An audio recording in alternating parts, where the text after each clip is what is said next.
Thierry Robert, bonjour. Bonjour. Vous êtes le secrétaire national du Secours populaire et vous sortez avec Ipsos un baromètre de la pauvreté. On y apprend qu'un Français sur 5 déclare vivre à découvert, moins d'un Français sur 2 déclare parvenir à mettre de l'argent de côté, et près d'un sur 5, c'est quand même une hausse assez incroyable de la pauvreté. De nombreux Français qui ont des difficultés pour payer certains actes médicaux, qui vont refuser finalement de se soigner, qui ont du mal aussi pour tout simplement faire 3 repas par jour. Et le seuil de la pauvreté subjective qui est monté à 1 377 € du fait de l'inflation. Alors, Bruno Le Maire, notre ministre de l'économie, disait au micro d'une radio concurrente qu'il récusait le terme de paupérisation de la France. Mais quand on voit les chiffres, de voir qu'il y a 20 à 40% de hausse du nombre de personnes aidées au secours populaire, quand on voit l'appel à l'aide des Restos du Cœur, vous qui travaillez au contact de ces personnes qui tombent dans la pauvreté et la précarité, qu'est-ce que vous répondez au ministre ? Nous répondons qu'il y a effectivement une population de plus en plus pauvre dans notre pays et qu'il y a une précarisation aussi. Des personnes viennent au Secours populaire français alors qu'il y a quelques années, elles n'avaient pas besoin d'aide des associations comme la nôtre. Ce sont aussi des personnes d'ailleurs qui, pour certaines d'entre elles, ne sont pas dans les radars des aides sociales et posent question donc sur cette précarisation de personnes qui pourtant travaillent, ont un salaire, mais n'arrivent pas à joindre les deux bouts. Et donc le constat de cette enquête vient appuyer la réalité de terrain de ce que nous vivons, ce que vivent les 90 000 bénévoles de notre association qui, sur 1300 lieux sur toute la France, développent la solidarité. Vous l'avez dit, 20 à 40% selon les territoires de demandes d'aide en plus, mais de demandes nouvelles et de populations nouvelles. Et c'est là que nous pointons du doigt cette question de la précarité. Et c'est quoi le profil de ces nouvelles personnes qui viennent au guichet du Secours populaire ? Sous l'effet de la période de confinement et du Covid, on a vu beaucoup d'étudiants venir demander de l'aide et cette situation n'a pas régressé. Donc c'est une population qui a du mal à effectivement payer ses études. Nous avons aujourd'hui des retraités qui plus est, pouvaient par le passé aider leurs enfants, leurs petits-enfants qui aujourd'hui ont du mal à joindre les deux bouts et donc eux aussi viennent dans nos libres services de la solidarité au Secours populaire. Et puis, comme je vous le disais à l'instant, des personnes qui sont en activité professionnelle, des familles monoparentales qui n'arrivent pas à subvenir à leurs besoins. Est-ce que, parce que vous parlez d'un raz-de-marée de la pauvreté dans un communiqué de presse, est-ce que les chiffres vous inquiètent ? Est-ce qu'ils sont inédits en termes d'ampleur compte tenu de l'état économique de notre pays ? D'abord, nous avions pensé qu'après la période dramatique de la crise sanitaire, les choses retomberaient un peu. Et finalement, non, on est toujours dans un constat d'augmentation. Et ces chiffres nous font effectivement peur, parce que nous ne pouvons penser que dans ce pays, seules les associations de solidarité composées de bénévoles peuvent répondre à cette problématique. Et donc là, nous avons une question importante de comment on prend l'humain dans toute sa dimension et comment elle est encore mieux et plus accompagnée. Nous le faisons, nous, au niveau du Secours populaire français, mais comment ça peut se faire aussi du côté des pouvoirs publics, avec un éloignement considérable des relations de proximité avec les populations en difficulté. Quand on est en difficulté, c'est difficile de venir demander de l'aide. Devoir remplir des formulaires pour pouvoir percevoir des aides, ce n'est pas la bonne solution. Et nous dénonçons depuis plusieurs années déjà la dématérialisation et l'absence de services de relations de proximité avec les personnes en difficulté, pour lesquelles il faut prendre toute la dimension de la personne pour pouvoir l'aider. L'aide alimentaire, c'est important, on le dit, mais aujourd'hui, on parle, vous l'avez dit, des problèmes d'accès aux soins, aux problèmes de paiement de l'énergie. Là, on va parler de sport dans notre pays pendant toute une année, l'accès aux pratiques sportives, aux pratiques culturelles, et en ce moment, les enfants qui s'inscrivent dans les clubs de sport ou dans les écoles de musique, etc., pour certains, aujourd'hui, ce n'est plus possible. Ce n'était pas possible pour d'autres, et nous avons donc de plus en plus d'actions de solidarité au Secours populaire qui favorisent l'émancipation des gens. Au-delà de l'aide alimentaire, tous ceux qui participent, de l'accès aux soins avec les médecins du Secours populaire, de l'accès au sport, de l'accès aux loisirs et puis du soutien au maintien au logement. Alors, on l'a vu, Aurore Bergé, la ministre des Solidarités, a fait appel à l'aumône pour essayer d'aider les associations, notamment les Restos du Cœur. C'est la famille de Bernard Arnault qui est venue médiatiquement en aide aux Restos du Cœur. Est-ce que vous avez eu des milliardaires qui sont venus à votre chevet pour vous aider à pouvoir aider les uns et les autres, ou est-ce que ce sont les dons des Français anonymes qui vous aident aujourd'hui? Alors, la grosse ressource financière du Secours populaire, et on tient à souligner cet élan de générosité qui existe aussi dans notre pays. D'ailleurs, notre sondage Ipsos le dit lui-même, 76%, alors c'est côté européen, mais ça inclut bien sûr la France, 76% d'Européens prêts à faire quelque chose pour venir en aide à leurs prochains. L'essentiel de nos ressources, c'est bien sûr la générosité du public, les initiatives de collecte qui sont conduites ici ou là, bien évidemment le soutien des pouvoirs publics, mais aussi le soutien des entreprises, et parmi celles que vous avez citées, ce sont aussi des partenaires du Secours populaire. Alors, je rappelle que vous pouvez faire des dons, c'est sur le site du secourspopulaire.fr. Vous disiez l'aide des pouvoirs publics, mais il y a quand même une sorte d'hypocrisie entre d'un côté une politique qui vise à arrêter certains services publics, les bureaux de poste qui ferment, les services de proximité qui ferment, etc.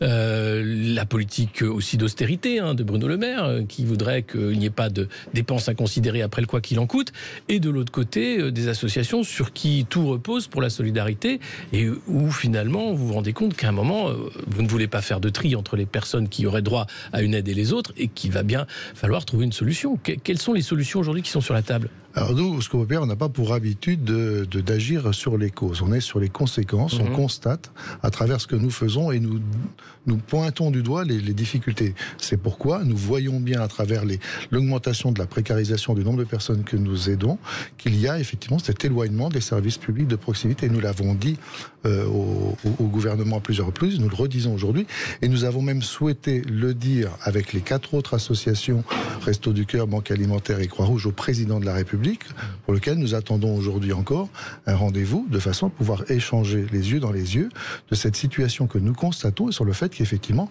tout ne peut pas reposer sur l'action des bénévoles, et qu'il y a à la fois la solidarité libre et volontaire, celle de personnes qui se dévouent, de citoyens, mais une solidarité obligatoire qui est celle qui vient de l'État. Oui, parce que si on regarde les chiffres, en 2022, le CAC 40, les 40 plus importantes sociétés du pays, ont versé 80 milliards d'euros de dividendes. Alors, c'est une entreprise qui fonctionne, pas seulement en France. Heureusement, c'est une hausse de 15,5%. C'est 2/3 des bénéfices, à 142 milliards d'euros. Et puis, pour l'Observatoire des inégalités, expliquait en 2022 qu'il faudrait peut-être simplement 8 milliards de plus pour aider toutes ces associations. Pourquoi les pouvoirs publics refusent d'aller voir du côté des super profits pour aider justement la solidarité au niveau national? C'est à eux qu'il faut le demander. Encore une fois, on n'a pas de commentaires à avoir sur le sujet. Ce que l'on constate, on le dit, et surtout, on dit ce qu'on fait. Et ce qu'on fait, c'est très concret, et c'est aussi ce sujet qu'il faut prendre en compte. La vie associative de ce pays a une place considérable, l'a toujours eu, l'a eu pendant cette période du Covid. Le Secours populaire, dès le début du confinement, a choisi de ne pas confiner la solidarité. Les gens se sont dévoués. Donc il faut entendre effectivement qu'il y a ce dévouement, il faut le soutenir, et la générosité de tous est la bienvenue. Après, au pouvoir public d'entendre ce que nous disons et ce que nous constatons, et de prendre les décisions qui leur appartiennent. Et aujourd'hui, le dialogue est en place? Il y a une écoute de la part d'Aurore Bergé et des différents acteurs, ou... Nous avons toujours eu de bonnes relations avec le ministère des Solidarités, que ce soit son prédécesseur ou maintenant Aurore Bergé, et nous avons l'espoir de pouvoir se rencontrer relativement rapidement. Mais encore une fois, la situation est dramatique. Et on ne peut pas résumer la solidarité au seul sujet de manger. Il faut que les gens mangent bien, et on se bat pour ça, mais il faut que les gens aient aussi accès à une nourriture autre que celle qui vient dans l'estomac, parce qu'à un moment donné, c'est facteur de l'émancipation, du vivre ensemble, du faire ensemble, et c'est important pour notre démocratie. Ouais, éviter l'exclusion, de ne pas avoir assez d'argent pour pouvoir mettre ses enfants à des activités sportives, aux sorties scolaires, etc. Tout à fait. On voit que petit à petit, on s'exclut de la société. On l'a vu vu cet été avec notre campagne vacances où nous avons pu faire partir plus de monde en vacances, mais ce n'est encore pas suffisant. Il y a quand même quelque chose de très préoccupant, c'est qu'en France, dans les années 80 et les années 90, on avait réussi à faire reculer le taux de pauvreté. Or, celui-ci explose depuis quelques années. Comment vous l'expliquez, ce retour et cette explosion, ce raz-de-marée de la pauvreté ? Je vous disais à l'instant, à la fois, bien sûr, il y a la question de l'inflation. Le niveau de vie des gens aujourd'hui est pointé du doigt, pas seulement par le Secours populaire, mais aussi, et notamment à travers cette étude qui en est 17e édition. Donc on peut comparer les chiffres d'année en année. Et cette année, ça explose. Ça explose sur le nombre de demandes d'aide. Donc les conséquences de l'inflation, la difficulté pour les personnes, l'isolement est un facteur essentiel de la précarisation. Il faut du temps pour exprimer ses besoins et ses attentes. Et des fois, on plonge sans s'en rendre compte vraiment. Et quand on commence à plonger, il est déjà un peu trop tard.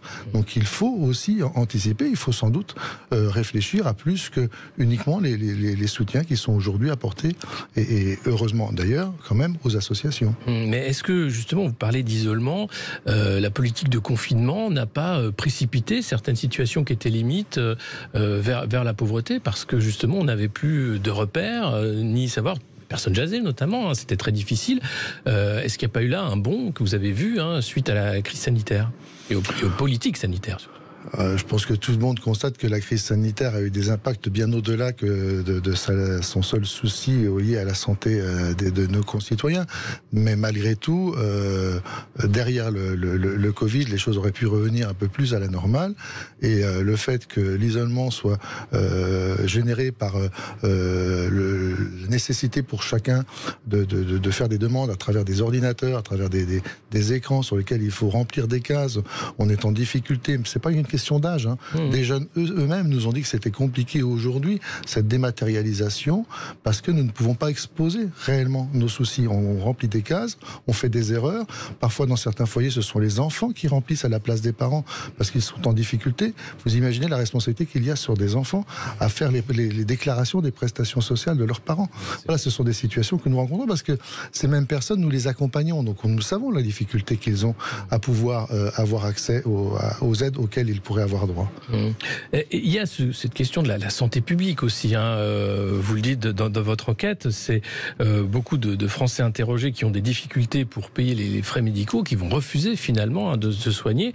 Est-ce qu'on ne prépare pas là encore un vrai sujet de problème de santé publique, avec le problème des dépistages précoces des cancers, avec le problème des maladies chroniques, etc. Est-ce que là, ça ne va pas être encore un coût supplémentaire pour la société de voir des malades non pris en charge pour des histoires de pauvreté, de manque de moyens, qui vont au final coûter beaucoup plus cher à la sécurité sociale?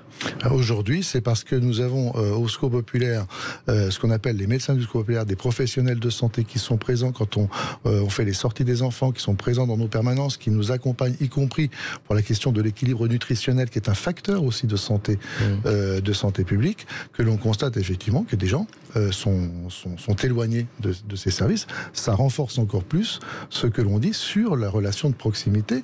Et aujourd'hui, il y a peut-être à regarder de près du côté de la médecine scolaire, la médecine du travail, tous ces éléments qui peuvent être facteurs pour détecter des situations. Mais en tous les cas, nous, on le constate réellement dans nos activités. En fait, on voit dans tout ce que vous dites que le problème, c'est l'éloignement de certaines structures, de solidarité, mais aussi tout simplement de services publics. Il y a eu ces lieux de Maison France qui sont là pour essayer de remettre les services publics, des camions itinérants aussi. Est-ce que vous faites partie de ces initiatives? Est-ce que vous voyez des résultats par rapport à ça? Alors nous, on a effectivement inventé depuis déjà longtemps les Solidaribus, à un moment où on s'est posé la question de la pauvreté, de la précarité dans les milieux ruraux. Ces dernières années, nous avons développé ce type de permanence mobile pour les milieux ruraux, mais aussi pour les milieux étudiants en allant dans les universités. Et effectivement, on constate que parfois, la seule présence dans certains endroits, c'est la permanence, le Solidaribus du Secours populaire. Merci beaucoup Thierry Robert. Je rappelle que vous pouvez donner au Secours populaire sur le site secourspopulaire.fr, puisque vous avez besoin d'aide, et pas seulement de Bernard Arnault et d'autres milliardaires, mais de tous les Français. On se retrouve dans un instant. Alexis Poulain, sans réserve, l'édito. On apprend de la bouche de notre ministre et écrivain Bruno Le Maire, ministre de l'économie, que les détaxes sur le gazole dont bénéficient certaines professions seront supprimées pour les agriculteurs et les entreprises de travaux publics, mais pas pour les transporteurs routiers afin de préserver leur compétitivité. L'idée, c'est de supprimer la niche fiscale sur le gazole non routier pour faire basculer la fiscalité d'une fiscalité brune, comme nous dit Bruno Le Maire, à une fiscalité qui incite à consommer moins d'énergie fossile et donc mauvaise pour le climat, à une fiscalité qui valorise les investissements verts. Donc on passe non pas du renflement brun mais de la fiscalité brune à la dilatation verte. Mais attention, on va le faire en douceur parce que cette défiscalisation va s'appliquer progressivement à partir de 2024 jusqu'en 2030 pour le BTP et au-delà pour les agriculteurs. D'ailleurs, le président de la FNSEA est attendu à Bercy la semaine prochaine en disant on va vraiment avoir besoin des aides parce que pourquoi faire deux politiques, deux poids, deux mesures, les transporteurs routiers d'un côté, les agriculteurs de l'autre. On ne peut pas dire que les agriculteurs soient forcément en bonne forme économique, donc ils attendent bien sûr des mesures. En tout cas, on voit que l'idée de faire baisser le prix du carburant à la pompe pour tous les Français, c'est quelque chose qui est hors de question pour Bruno Le Maire. On l'écoute, c'était au micro de France Info il y a de ça une journée. Vous ne pouvez pas, matin, midi et soir, à juste titre, nous expliquer que la planète flambe, qu'on n'a jamais eu des températures aussi élevées et dépenser 12 milliards d'euros, c'est le coût d'une remise à 20 centimes sur un an, pour les énergies fossiles et pour les carburants. C'est une aberration écologique. Alors, c'est pas écolo, nous dit Bruno. Attention, 12 milliards d'euros qu'il n'y aurait pas de recettes suite aux taxes nombreuses sur ces carburants. Mais pour Marine Tondelier, qui est secrétaire nationale d'Europe Écologie Les Verts, Bruno Le Maire ne s'est pas pris de passion soudaine pour l'écologie, non, loin de là, mais il se fait tout simplement porte-parole des lobbies. On l'écoute. Bruno Le Maire, là, il se fait pas le porte-parole de l'écologie, c'est le porte-parole de Total. Total qui, l'année dernière, a fait 36 milliards de bénéfices. La réalité, c'est qu'ils ne vont pas chercher ces super profits chez Total. C'est à Total de rendre l'argent qu'il nous prend dans les poches à chaque plein d'essence parce qu'il bénéficie de cette crise. Et donc, normalement, dans un pays juste, où il y a de plus en plus de pauvres, mais aussi de plus en plus de milliardaires, on doit organiser la redistribution dans ces cas-là. Donc oui, il faut aider dans l'urgence les Français et aller les chercher dans les caisses de Total. C'est ça que ce gouvernement a peur de faire. Eh oui, le gouvernement qui a peur, évidemment, de taxer les super profits. On en parlait à l'instant avec notre invité. Donc, on connaît malheureusement la fin de l'histoire. C'est encore nous, comme toujours, qui allons payer le prix, bien sûr, la note. Et on va le faire avec plaisir, bien sûr, pour nos valeurs et pour le pays. Également, n'hésitez pas à nous appeler au 0826 300 300 puisqu'on va parler de la rentrée scolaire et comment elle s'est passée avec notre invité Audrey Lalanne, secrétaire nationale de UNSA. Bonjour. Bonjour. Alors, au-delà des déclarations du ministre Gabriel Attal des uns et des autres, comment s'est réellement passée cette rentrée? Combien il manque de profs? Est-ce qu'il y a eu des petits couacs qui ont été un peu mis sous le tapis? Alors cette rentrée, on va dire qu'elle s'est passée un petit peu comme toutes les autres, c'est-à-dire avec des tensions, mais avec des personnels qui font leur maximum pour que cela ne se voit pas et faire en sorte que cela ne se répercute pas sur les élèves. Donc oui, bien sûr, il nous manque encore des enseignants, mais il nous manque également d'autres personnels, des personnels d'éducation, des psychologues. On a besoin d'un maximum de personnel et aujourd'hui, on voit encore dans de nombreux établissements que ce n'est pas le cas. Et donc malgré les annonces d'il y aura un prof devant chaque classe, on voit bien qu'en réalité, on manque encore d'enseignants, on manque de personnel pour pouvoir faire notre mission d'éducation. Mais alors, on a vu, au-delà de la priorité de ce manque d'enseignants, de mettre un enseignant devant chaque élève, comme disait Gabriel Attal, chaque classe en réalité, déjà ce serait bien, la priorité était à la chasse aux vêtements amples, et pas seulement les abayas, puisque certaines jeunes filles se sont fait refuser l'entrée simplement parce qu'elles portaient des vêtements amples, parce qu'elles étaient un peu contrariées par leur corps d'adolescente. Qu'est-ce qui s'est passé là encore sur cette hystérie sur l'abaya? Est-ce que c'était un coup de com' selon vous, ou est-ce que c'était quelque chose de nécessaire pour imposer davantage la laïcité dans nos établissements? Alors effectivement, je crois que vous avez raison quand vous parlez de coup de com'. Sincèrement, ce n'était pas ce n'est pas en tout cas la chose qui va permettre de régler les problèmes d'atteinte à la laïcité. La question de l'abaya, c'est une question qui se focalise uniquement sur un objet très très particulier et on laisse de côté tout le reste. Déjà, si je peux me permettre simplement de rappeler que la laïcité, c'est un principe émancipateur. La laïcité, c'est la liberté de conscience. Malheureusement, aujourd'hui, quand on parle de la laïcité, on parle d'atteinte à la laïcité et de tout ce qui peut poser problème. Donc oui, c'est un souci. En revanche, ce n'est pas ce qui va résoudre la question des atteintes à la laïcité.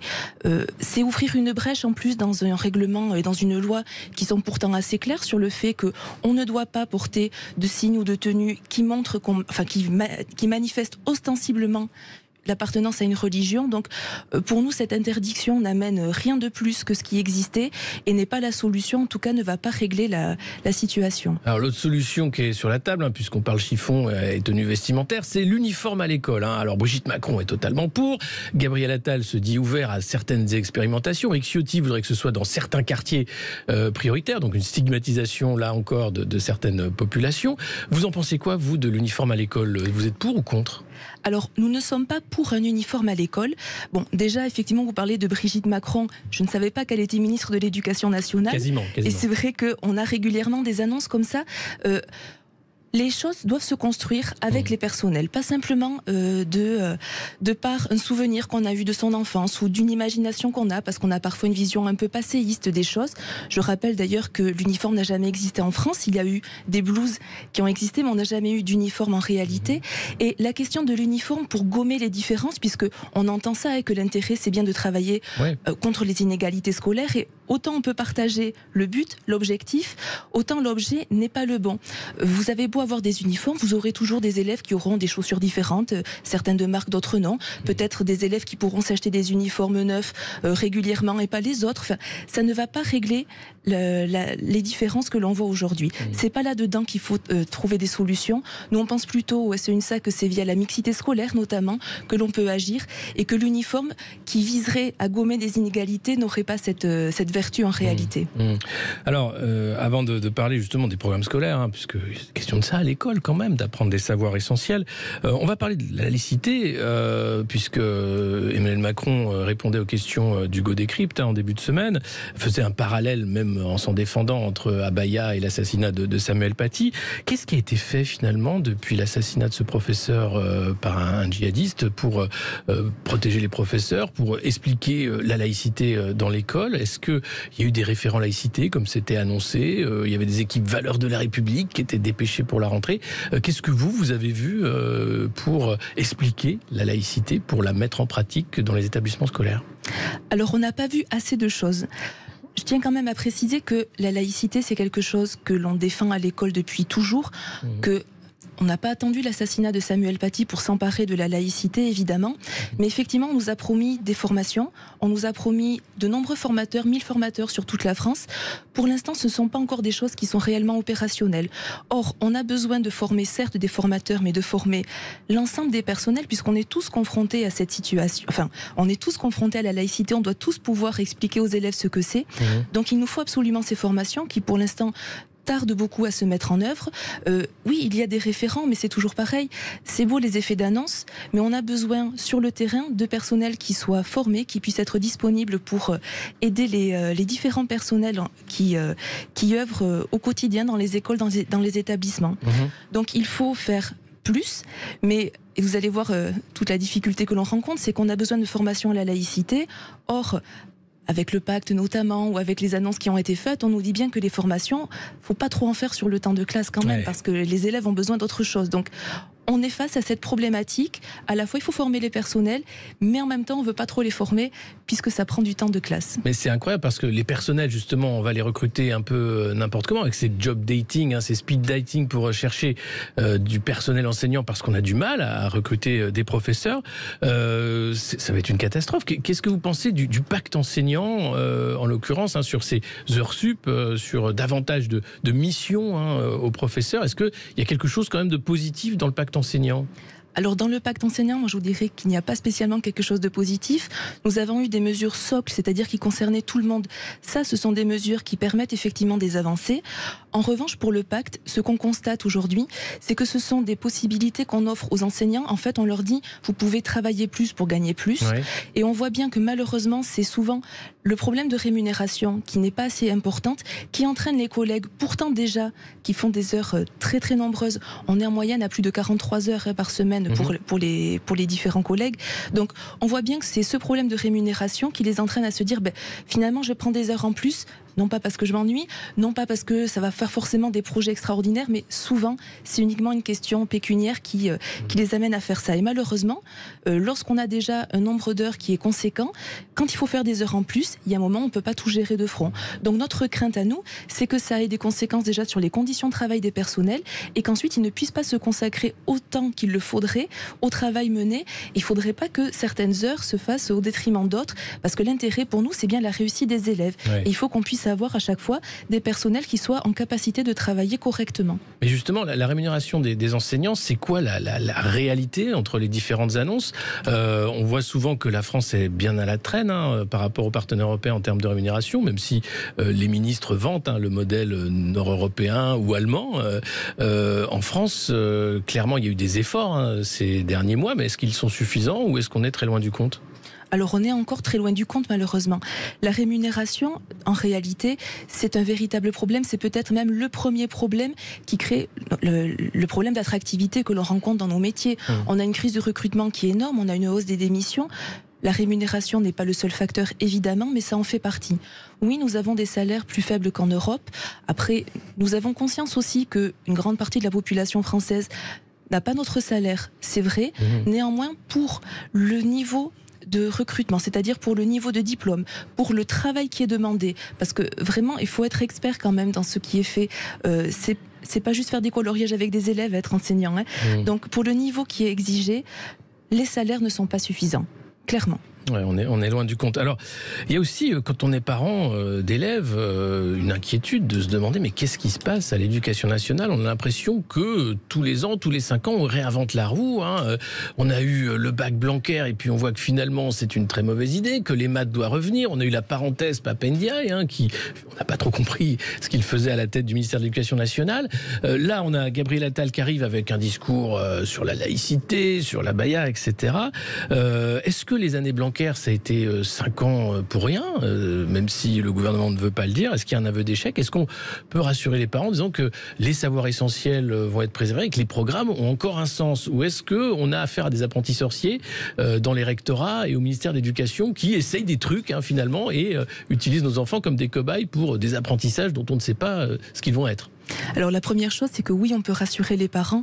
On peut rassurer les parents parce que vous avez face à vos enfants des professionnels. Et on est là vraiment, je le répète, pour la réussite de nos élèves.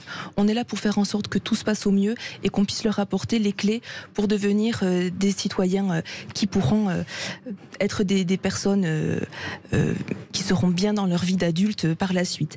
Par contre, c'est vrai que l'on constate beaucoup de choses qui viennent des différents ministères. On a souvent constaté que dès qu'un ministre arrivait, il fallait une réforme de ce ministre, il fallait qu'on garde en tête ces années-là.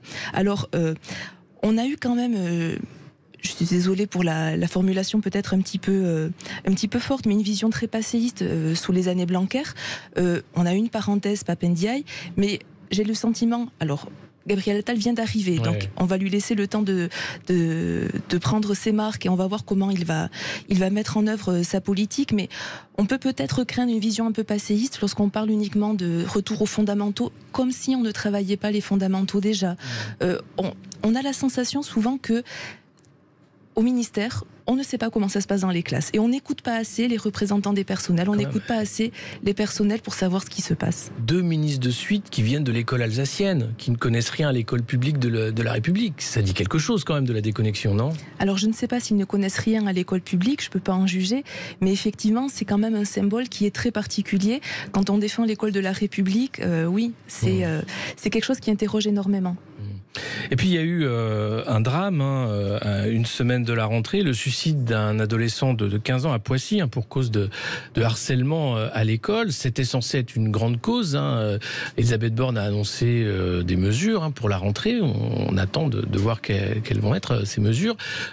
Sur le harcèlement, est-ce que vous pensez que là encore, il va y avoir une vraie prise de conscience et une politique forte pour protéger les victimes de harcèlement à l'école? Alors on ne peut que le souhaiter, mais déjà ce qu'il faut rappeler, c'est que le harcèlement est une question primordiale qui est déjà prise en charge. Malheureusement, on voit apparaître ces drames qui se produisent et que l'on entend peut-être qui ont plus de retentissement dans les médias, mais c'est quelque chose qui est déjà pris en charge, qui doit cependant être renforcé et absolument être renforcé. C'est l'affaire de tous les personnels dans les établissements. Donc on a besoin là encore de formation, mais on a besoin de personnel. Je vous disais tout à l'heure qu'on manquait d'enseignants de CPE, de PsyEN. Là clairement, les personnels d'éducation, les psychologues ont un rôle majeur et sans eux, ou en tout cas lorsqu'on n'a pas ces personnels en nombre suffisant, ce sont autant d'élèves qui vont être plus en difficulté et auprès de qui on ne pourra pas répondre correctement. Donc on a besoin de temps de formation, d'appropriation et puis d'une mise en œuvre des choses. Mais le harcèlement, ça ne se limite pas aux portes de l'école. C'est quelque chose qui a trait dans toute la société, donc on a besoin aussi de conduire un travail avec les parents, avec les autres partenaires, les acteurs de la société, de la santé. Enfin, on doit vraiment mener un travail commun et on ne doit pas faire croire qu'on peut tout faire porter sur l'école. On ne pourra pas tout, on fera notre maximum, mais on ne pourra pas tout seul. Parce que ça se passe beaucoup en dehors de l'école aujourd'hui, avec les réseaux sociaux notamment.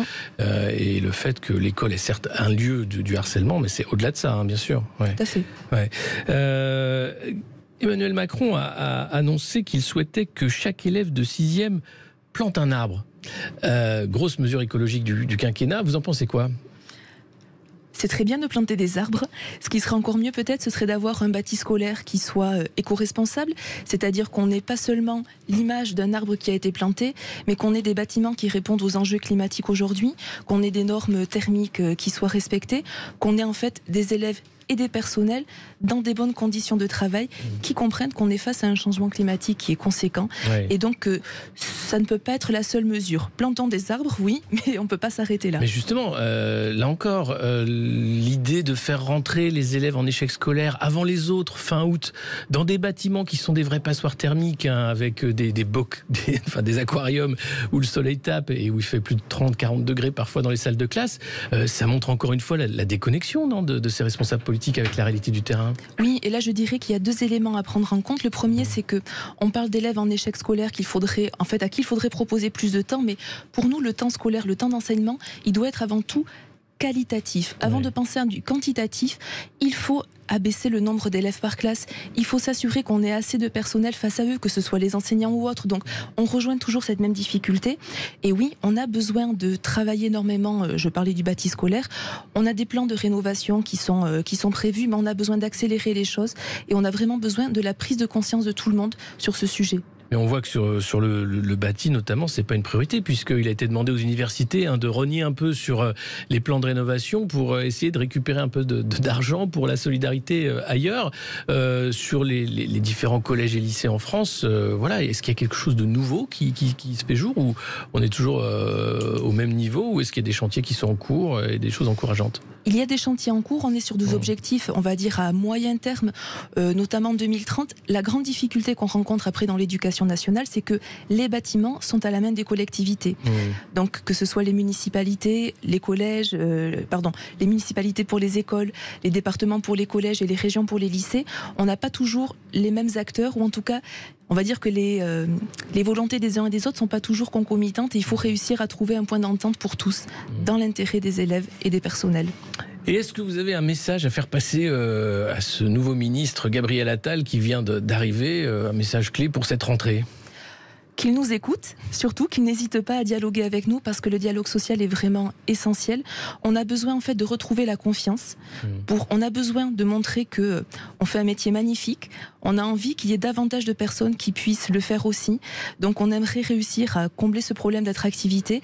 Et pour cela, il faut qu'il puisse construire avec les personnels et pour les personnels les différentes mesures qui viendront dans son ministère. Mais avant le dialogue, il y a déjà une mobilisation qui est prévue le 13 octobre sur les salaires, notamment avant la conférence sociale peut-être sur les salaires.